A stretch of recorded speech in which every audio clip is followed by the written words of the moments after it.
আল্লাহ সুবহানাহু ওয়া তাআলা আপনার আমার মালিক বলেন ওয়ালকাউ মা'আর রাকিন, যারা রুকু দেয় তাদের সাথে তোমরা রুকু দাও। বলেন তাদের সাথে কি দেবা? রুকু দেবা। পুরুষরা জামাতে নামাজ পড়লে একাকির চেয়ে 27 গুণ সওয়াব বেশি পাবেন। জোরে বলেন সুবহানাল্লাহ। আরেকটু জোরে বলেন সুবহানাল্লাহ। এবার একটা চমৎকার হাদিস শোনাই।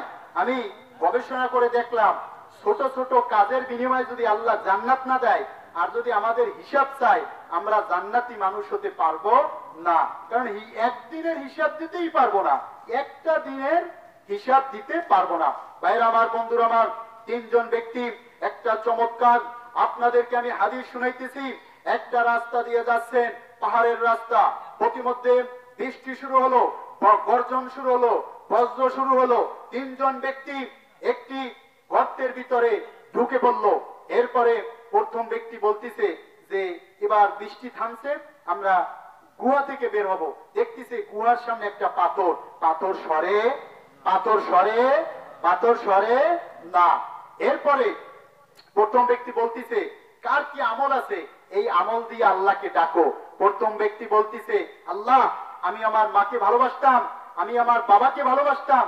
মা এবং বাবা এই দুজনকে আমি গরু, বকরি, মহিষ চড়াতে চড়াতে প্রত্যেক দিন বাসায় এসে দুধ দহন করে খাওয়াইতাম।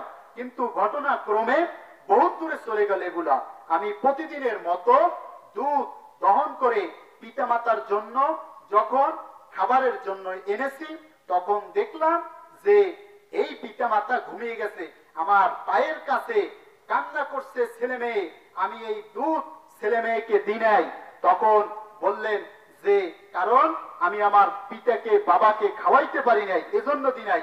আল্লাহ, তুমি যদি বোঝো ইন্নামাল আমালু বিন্নিয়াত, নিয়ত, এই কাজটি আমি তোমাকে তোমার সন্তুষ্টির জন্য আল্লাহ তাআলা করেছি, তাহলে পাথরটা একটু সরিয়ে দাও। সাথে সাথে পাথর একটু সরে গেল। এবার দ্বিতীয় ব্যক্তি বলতিছে যে এবার প্রথম ব্যক্তি দুইজনকে বলতিছে কার কি আমল আছে, এই আমল দিয়ে আল্লাহকে ডাকো। দ্বিতীয় ব্যক্তি বলতিছে আল্লাহ, আল্লাহ, আমার একটি চাচাতো বোন ছিল। আমি চাচাতো বোনের ইজ্জতকে নেওয়ার জন্য যখন কাছে গেলাম, তখন বললেন ইত্তাকুল্লাহ, আল্লাহর বান্দা, ও আল্লাহর বান্দা, আল্লাহকে ভয় করো। যদি তুমি মোহর আনতে পারো তাহলে আমি এই কাজে রাজি আছি।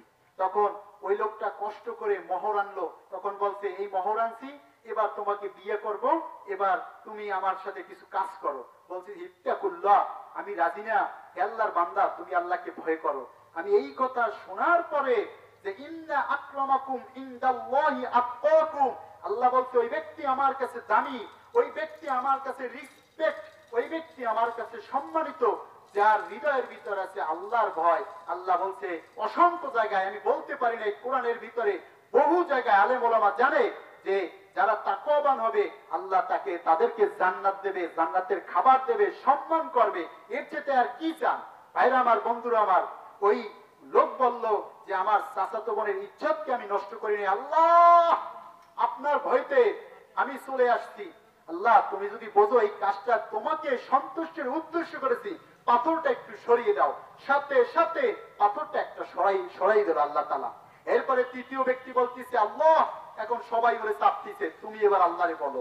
আল্লাহকে বলতেছে আল্লাহ, আমি একটা লোক কাজে লইছিলাম, কিছু সময় কাজ করছিল, এরপরে বলতেছে তোমার কাজকর্ম করবো না, আমি যাই। বলছিলাম কিছু টাকা নাও, সে বলছে আমি টাকা নেব না, টাকা রেখে চলে গেল।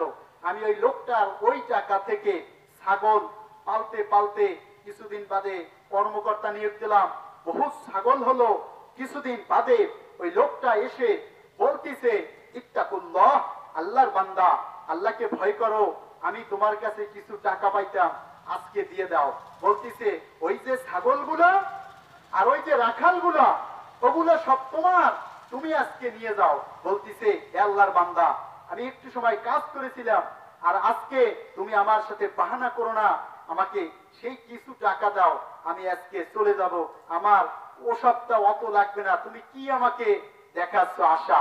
বলতিছে না, আমি সত্যিই বলতেছি, ওগুলা হচ্ছে তোমার, তুমি নিয়ে যাও। তখন ওই লোকটা হাসতে হাসতে ওই ছাগলগুলা নিয়ে গেল। আল্লাহ, আপনি যদি বোঝেন এই কাজটা আমি আপনার সন্তুষ্টির উদ্দেশ্য করেছি, তাহলে তাহলে পাথরটা একটু সরিয়ে দেন। সাথে সাথে পাথরটা সরে গেল, তিনজন ব্যক্তি বের হলো। আমি এই হাদিস দিয়া গবেষণা করে দেখলাম যে যদি এরকম ছোট্ট ছোট্ট আমলের বিনিময়, কারে একটু ভালোবাসছি, কারে একটু সালাম দিছি, কাকে মহব্বত করছি, এইগুলার বিনিময়ে যদি আল্লাহ জান্নাত দেয়, আমরা অতি তাড়াতাড়ি জান্নাতে চলে যেতে পারবো, এছাড়া সহজে পারবো না। রাস্তায় নাই খোয়া, খাটে না তোয়া, ভাঙ্গাচুরা গাড়ি, এর ভিতরে থাকে বহুত আলেম ওলামা, এরপরে কামাই করে টাকা করি, এরপরে যায় বাড়ি, ভালোবাসে স্ত্রী, এজন্য প্রতিদিন সবার হচ্ছে সব মানুষের ঘোরাঘুরি। ঠিক নেবে ঠিক কথা বলেন ভাইরা আমার, বন্ধুরা আমার, হাতের কাছে আলো রেখে, কবি বলেন হাতের কাছে আলো রেখে ছুটছে সবাই আধারে, সব সমস্যার সমাধান দিতে পারে আল কোরআন, বলেন সুবহানাল্লাহ।